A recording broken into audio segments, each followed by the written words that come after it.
Hi viewers, welcome to our channel. Present మనతో పాటు దామ బాలాజీ గారు సీనియర్ జర్నలిస్ట్ ఉన్నారు. వారితో ఒకసారి మాట్లాడదాం. సార్ నమస్కారం. సార్ నమస్తే. జనవరి 26 రిపబ్లిక్ డే ఉన్న నేపథ్యంలో టెర్రరిస్టులు అంటే ఇండియాలో చాలా చోట్ల బాంబ్ బ్లాస్ట్ కు ప్రయత్నిస్తున్నారని, ప్లాన్ చేస్తున్నారని చెప్పేసి ఇండియన్ గవర్నమెంట్ కూడా అందరినీ అలర్ట్ చేస్తుంది. సార్ మరి ఏ ప్లేసెస్ లో ఈ బాంబ్ బ్లాస్ట్లు ప్లాన్ చేస్తున్నారు? ముఖ్యంగా హైదరాబాద్ లో కూడా ఇక్కడ హై అలర్ట్ అయితే ప్రకటించడం జరిగింది.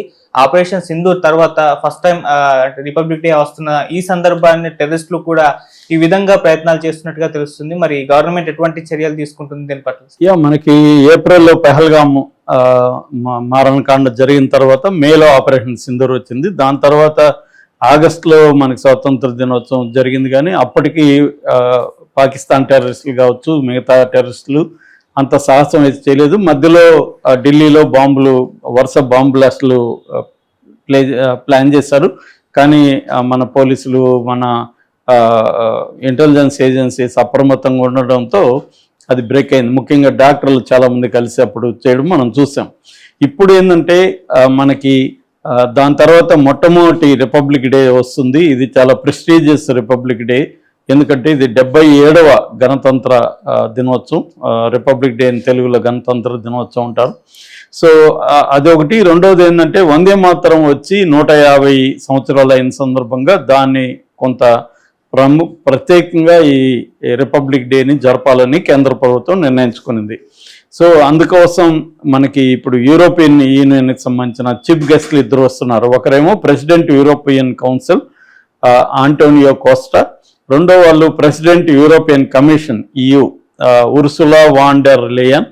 వీళ్ళిద్దరూ చీఫ్ గెస్ట్లు వస్తున్నారు. ఎందుకంటే ట్రంప్ ఈ మధ్య కాలంలో అనేక మంది మీద తారీఫ్ చేస్తున్నాడు. లేటెస్ట్గా డెన్మార్క్ విషయంలో, ఫ్రాన్స్ మీద, కొన్ని యూరోపియన్ దేశాల మీద కూడా 100% తారీఫ్ నిన్న విధించాడు.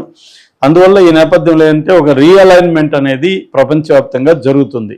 అంటే యూరోప్తో ఇండియా దగ్గర అవుతుంది, యూరోప్ కూడా ఇండియాకి దగ్గర అవుతుంది. ఎందుకంటే ట్రంప్ యూరోప్ను ఒకప్పుడు యూరోప్తో ఫ్రెండ్లీగా ఉన్న అమెరికా ఈ ట్రంప్ దీంట్లో వచ్చిన తర్వాత యూరోప్ను కూడా అతలాకుతలం చేస్తుంది, యూరోప్ను కూడా బెదిరిస్తుంది. యూరోప్ ఏమో సెక్యూరిటీ రీత్యా కానీ, వ్యాపార పరంగా కానీ అమెరికా మీద డిపెండ్ అయిన పరిస్థితి కనబడుతుంది. అందుకని ఇప్పుడు యూరోప్ కూడా కంప్లీట్గా అమెరికా మీద డిపెండ్ కాకుండా ఇతర దేశాలతో, ముఖ్యంగా ఇండియాతో అనేక వాణిజ్య ఒప్పందాలు చేసుకోవాలని ఒక ఆరాటం వాళ్ళలో కూడా కనిపిస్తుంది. ఇండియాకి కూడా కంప్లీట్గా మన ఎక్స్పోర్ట్లకి ప్రధానంగా మనం 18% ఆఫ్ టోటల్ ఎక్స్పోర్ట్స్లో అమెరికాకే మనం ఎక్స్పోర్ట్స్ చేస్తున్నాం. అమెరికాలో ఇప్పుడు 50% తారీఫ్స్ విధించారు. ఇది 500% కూడా వరకు వెళ్ళే అవకాశం బిల్లు ఒకటి పాస్ అయిపోతుంది. అదిగానైతే మన దేశానికి సంబంధించిన ఎక్స్పోర్ట్ల మీద 500% కూడా వెళ్ళే అవకాశం ఉంది. అప్పుడు చాలా దెబ్బతినే అవకాశం ఉంది. అందుకని ఒక పక్క ట్రంప్కి బెదిరిపోకుండా, మరోపక్క ట్రంప్ విధించే తారిఫ్స్ను బ్యాలెన్స్ చేయడానికి కోసం ఇతర దేశాలతో ఒప్పందాలు చేసుకోవడంలో మోడీ ప్రభుత్వం చాలా చురుకుగా వ్యవహరిస్తుంది. ఈ నేపథ్యంలో యూరోపియన్ యూనియన్కి సంబంధించి, యూరోపియన్ కౌన్సిల్కి సంబంధించి ఇద్దరు ప్రెసిడెంట్లని ప్రత్యేక అతిథులుగా మన ప్రభుత్వం ఆహ్వానించింది. వాళ్ళిద్దరు కూడా వస్తున్నారు. అట్లాగే దాదాపు అక్కడ కర్తవ్య పథిలో జరగబోతుంది. కర్తవ్య పథిలో జరిగే దాంట్లో 10,000 మంది గెస్టులు టోటల్గా హాజరవబోతున్నారని చెప్తున్నారు.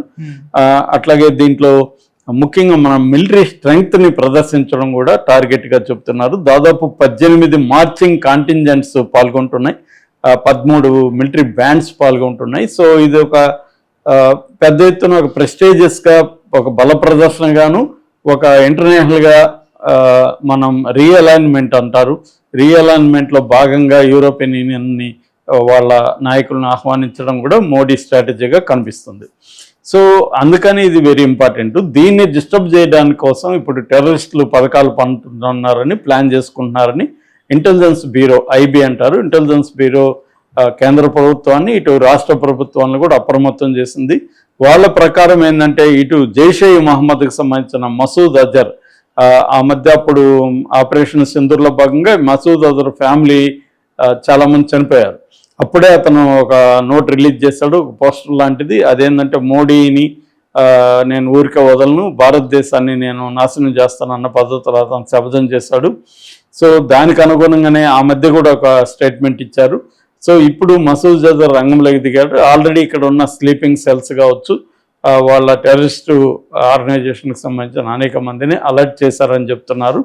సో ఆ స్లీపింగ్ సెల్స్ యాక్టివేట్ కావడం. రెండోది radicalisation of Muslim youth, online ద్వారా రాడికలైజేషన్ కూడా ఈ మధ్య పెద్ద ఎత్తున చేస్తున్నారు. అది కూడా మనం చూసాం. హైదరాబాద్ కుర్రాడు, విజయనగరం కుర్రాడు కూడా టిఫిన్ బాక్సులు పెట్టి వరుసగా బాంబు పేలుకి పాల్పడడానికి ప్లాన్ చేస్తే దొరికిపోయారు. అలాగే చేస్తున్నారని చెప్తున్నారు. మరోవైపు డ్రోన్ అటాక్స్ ప్లాన్ చేయడానికి ఖలిస్తానీ టెర్రరిస్టులు, మనకేమైందంటే మోడీ ప్రభుత్వం వచ్చినాక పంజాబ్ ఖలిస్తానీ టెర్రరిస్టులు బాగా పెరిగారు. వాళ్ళ ఇటు అమెరికాలో కానీ ఇటు కెనడాలో కానీ వాళ్ళకి మంచి బేస్ ఉంది, వాళ్ళకి మంచి ఫండ్స్ వస్తున్నాయి. సో వాళ్ళు ఇప్పుడు ఇండియాలో ఈ పాకిస్తాన్ టెర్రరిస్టులతో కలిసి అనేక విచ్ఛిన్న కార్యకలాపాలకు పాల్గొనడానికి వాళ్ళు ట్రై చేస్తున్నారు. మరోవైపు బంగ్లాదేశ్లో ప్రధానంగా ముస్లిం దేశం కాబట్టి ఆ దేశం అంతా కూడా ఇండియాకి యాంటీ అయింది. ఎందుకంటే ఒకటి, మనం అక్కడ వాళ్ళ అంతర్గత వ్యవహారాల్లో జోక్యం చేసుకోకపోయినా వాళ్ళ మాజీ ప్రధానమంత్రికి మనం దాని ఏమంటారు షెల్టర్ ఇవ్వడం, తర్వాత అక్కడ కొంతమంది హత్యలకు కారణం ఇండియా అని వాళ్ళు ఆరోపిస్తుండడం, ఇవన్నీ ఏంటంటే అక్కడ యాంటీ ఇండియా సెంటిమెంట్ బలంగా పెరిగింది. సో బంగ్లాదేశ్లో ఉండే కొన్ని మత తీవ్రవాద శక్తులు, ఎందుకంటే ఇక్కడ యూనస్ వచ్చిన తర్వాత అనేక మందిని జైళ్ళలో ఉంచి ఇస్లామిక్ టెర్రరిస్టులని రిలీజ్ చేసేసాడు. సో ఇప్పుడు వాళ్ళందరూ కూడా ఇండియాలో వచ్చి విచ్ఛిన్నం చేయాలనే పథకం పడినట్టుగా చెప్తున్నారు. సో ఇప్పుడు ఏంటంటే అనేక ప్రాంతాల మీద డ్రోన్ అటాక్స్ చేయాలనేది కొత్తగా, మామూలుగా అయితే బాంబులు పెట్టి పేల్చడం అనేది కనిపిస్తుంది. ఈసారి అటు కాకుండా డ్రోన్ అటాక్స్ చేద్దాం అనేది ప్లాన్ చేస్తున్నారు. వీళ్ళకి ఇటు పాకిస్తాన్ హెల్ప్ చేస్తుంది, బంగ్లాదేశ్ హెల్ప్ చేస్తుంది, ఇటు ఇంటర్నేషనల్ ఖలిస్తానీ మూవ్మెంట్ కూడా దీంట్లో రంగంలో దిగిందని చెప్తున్నారు. ముఖ్యంగా ఢిల్లీ, హర్యానా, ఉత్తరప్రదేశ్, రాజస్థాను, పంజాబ్, ముంబై, హైదరాబాద్ ఈ ప్రాంతాల్లో ఈ దాడులు జరిగే అవకాశం ఉందని ఇంటెలిజెన్స్ బ్యూరో హెచ్చరించింది.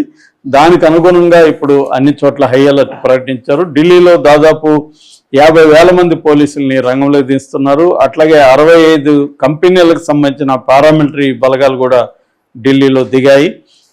అట్లాగే హైదరాబాద్లో కూడా రేవంత్ రెడ్డి ప్రభుత్వం సీరియస్గా తీసుకొని హై అలర్ట్ ప్రకటించింది. ఆ రోజు అనవసరంగా ప్రజలు బయటకు రావద్దని కూడా హెచ్చరిస్తున్నారు. జనవరి 26వ తేదీ. సో ఎక్కడికక్కడ అప్రమత్తంగా ఉండమని చెప్తున్నారు. అట్లాగే గవర్నమెంట్ కూడా బలగాలను ఎంత దించి సెర్చ్ అండ్ కార్డన్ ఆపరేషన్ చేయడం అనేది జరుగుతుంది. ఎందుకంటే మనకి ఇండియాలో ఎక్కడ ముస్లిం టెర్రరిస్టులు యాక్టివిటీలు చేసినా దాని లింకులు హైదరాబాద్లో కనిపిస్తూ ఉంటాయి. సో కాబట్టి హైదరాబాద్ కూడా వెరీ ఇంపార్టెంట్ ప్లేసు. హైదరాబాదులో కూడా టెర్రరిస్ట్ యాక్టివిటీలు జరిగే అవకాశం ఉందని చెప్తున్నారు. అందుకని హై అలర్ట్ అయితే ప్రకటించారు.